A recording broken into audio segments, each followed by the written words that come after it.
Hi, I'm Chef John Howie.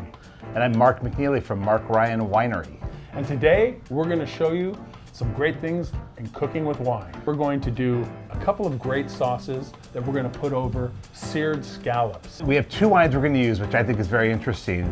We're going to start with our 2024 Mark Ryan Yakima Valley Viognier, which I would expect to do with scallops. But we're also going to do our Mark Ryan 216 Cabernet Sauvignon, so a red wine sauce for scallops as well. Yep, we're actually going to use both on the same dish. That's fantastic. It's going to be a lot of fun because most people would never think of using red wine with scallops. First sauce we're going to start with is a classic Beurre Blanc sauce. Mark, can you get that white wine open for us? You got it. Gonna love, the Viognier is going to make an excellent Beurre Blanc sauce too. And this Viognier is so aromatic. I think it's really going to come through in the sauce. It's got all those great stone fruits and kind of some ripe melon, but great acidity. It's a great food wine as well. So John, why are we cooking with wine? What are the benefits of cooking with wine? Well, the wine adds some acid to the sauces and stuff that we're making, which goes really great with the seafood and also works well with other meats as well. And so wine kind of layers flavor into what we're working on when we're cooking with it. And you know what the best reason to cook with wine is? Get to drink it. Right here, baby. John, if we don't get started, we're going to drink all the wine. So I'm going to bring the pot over, and I say we get going. Let's just wait a little bit. So what we're going to make first is that classic Beurre Blanc sauce. It's a sauce that's French in nature, and we're going to start with some fresh shallots that were just chopped up, and then Mark's going to pour about a cup and a half of white wine. So we're also going to add in some white wine vinegar into this. Not a lot, it's about 2 tablespoons into a cup and a half of the wine, and we're going to put this back on the stove, and we're going to let that come to a boil, and then we're going to turn it down, let it simmer and reduce to a beautiful sort of a golden color. Put a little bit of whipping cream in there, let that reduce, and then pull it out and finish it with some butter.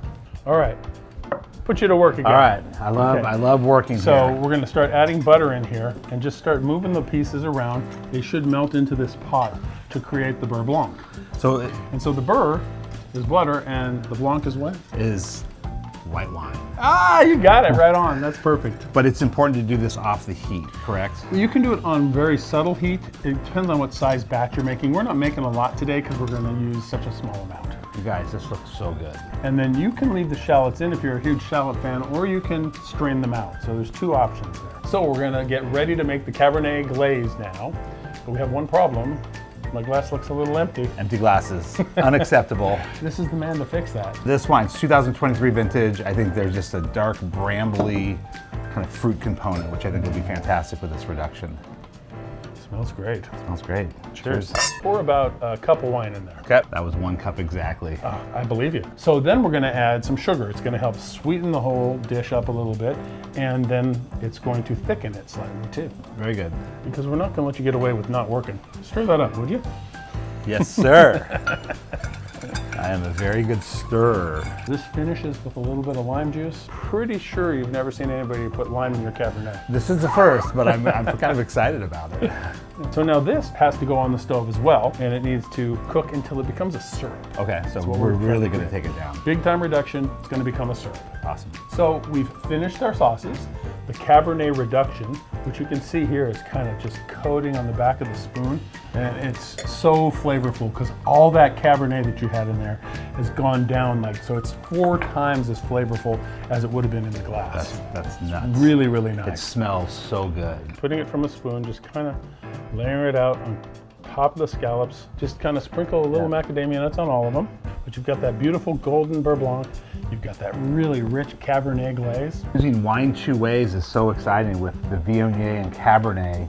I think really brings out some very interesting qualities into this great scallop. And now the only thing left is to taste it. Try one of these scallops. There you Thank go, you, brother. sir. These scallops make this wine taste better. I mean, that's how food and wine work together.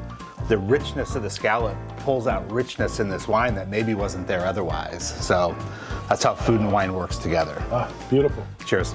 Cheers. So this is our last sauce that we're going to start for today for Washington Wine Month. And Mark, you know, I need a cap for this. What am I going to be using? I think for this wine, we have these beautiful beef tenderloins. We're gonna do the Mark Ryan Dead Horse 2023 Cabernet A Sauvignon. very full Cabernet. I love to tell people, cook with and drink with the wines you love.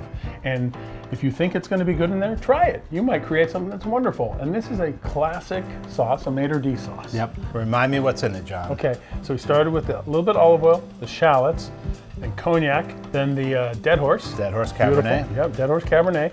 Let that reduce down after we've put in the veal stock. So now we're gonna finish it with butter. So whenever you cook with alcohol, whether it be wine, beer, spirits, whatever it might be, for the most part, you're cooking out all of the alcohol. So there's no concern for someone who doesn't drink to add wine or add spirits to their food. Love it. All right, so you're gonna trust me with this? Uh-huh. The sauce looks fantastic. You're looking like a pro. I'm available on As a matter of Wednesdays fact, and Thursdays. Good, you're hired. So Mark, I love doing this with you today. So much fun. Thank you We love our partnership. for helping us today, for helping me, helping you, to show people how easy it is to cook with wine and what really works. Now we're gonna run off and eat these steaks. Just one. Just There we one. go. There we go. We didn't have to get that close because my chest.